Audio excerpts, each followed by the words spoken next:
Aabot na sa mahigit 100 ang bilang ng mga dati at kasalukuyang senador at kongresistang dawit umano sa pork barrel scam batay sa isinumiting extended affidavit ni Janet Lim Napoles kahapon. Opisyal na ring hiniling ni Napoles na gawin siyang state witness. Balita hatid ni Jam Sisante. 20 dati at kasalukuyang senador at 100 dati at kasalukuyang kongresista ang may kailangang ipaliwanag kung pagbabatayan ang pinakahuling affidavit na isinumite kahapon ng kampo ni Janet Lim Napoles sa Department of Justice na isinumite naman ng ahensya sa Senate Blue Ribbon Committee.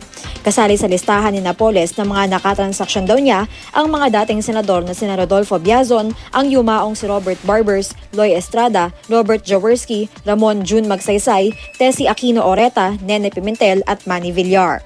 Ang mga kasalukuyang senador na sina Juan Ponce Enrile, Jingoy Estrada, Gringo Honasan, Lito Lapid, Loren Legarda, Bongbong Marcos, Coco Pimentel, Bong Revilla, Tito Soto, Cynthia Villar, Chis Escudero at Alan Peter Cayetano. Kasama naman sa mga dating kongresistang pinangalanan si Budget Secretary Butch Abad. Kay Abad daw natutunan ni Napoles ang paggamit ng mga NGO at kooperatiba para pagkaperahan ang Priority Development Assistance Fund o PDAF. Kasama rin sa listahan ang nagbitiw na Customs Commissioner na si Rufy Biazon, pati ang anak ni dating Pangulong Gloria Arroyo na si Congressman Mikey Arroyo. Nakalista rin ang ilang ahente raw ng mga mambabatas, kasama ang mga naunang nabanggit na sina Attorney Gigi Reyes na nooy Chief of Staff ni Enrile, Pauline Labaye na dating staff ni Estrada at Richard Cambe na staff ni Revilla. Nagsilbi rin daw agent ni Coco Pimentel ang dating asawang si Jewel, habang nagsilbi daw na agent ni Jaworski ang anak na si Dudut Jaworski bago ito maging congressman.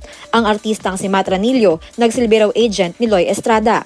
Sinisika pa naming kunin ang pahayag ng mga nabanggit, pero ang mga nauna nang nadawit sa scam, itinanggi ang mga alegasyon.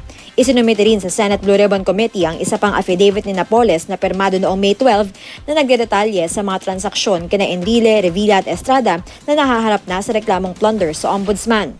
Sa paghain ng anilay tell-all ng mga affidavit, opisyal na rin ang aplikasyon ni Napoles para maging state witness. Nananatili pa rin siya ngayon sa ospital na Makati dahil sa pagdurugo. Pag-aaralan pa raw ng mga senador ang mga affidavit ni Napoles at ang isusumite ng DOJ ng mga digital records ni Ben Hurluy bago magdesisyon kung kailan ang susunod na pagdinig nito sa pork barrel scam. Jam Sisante, GMA News.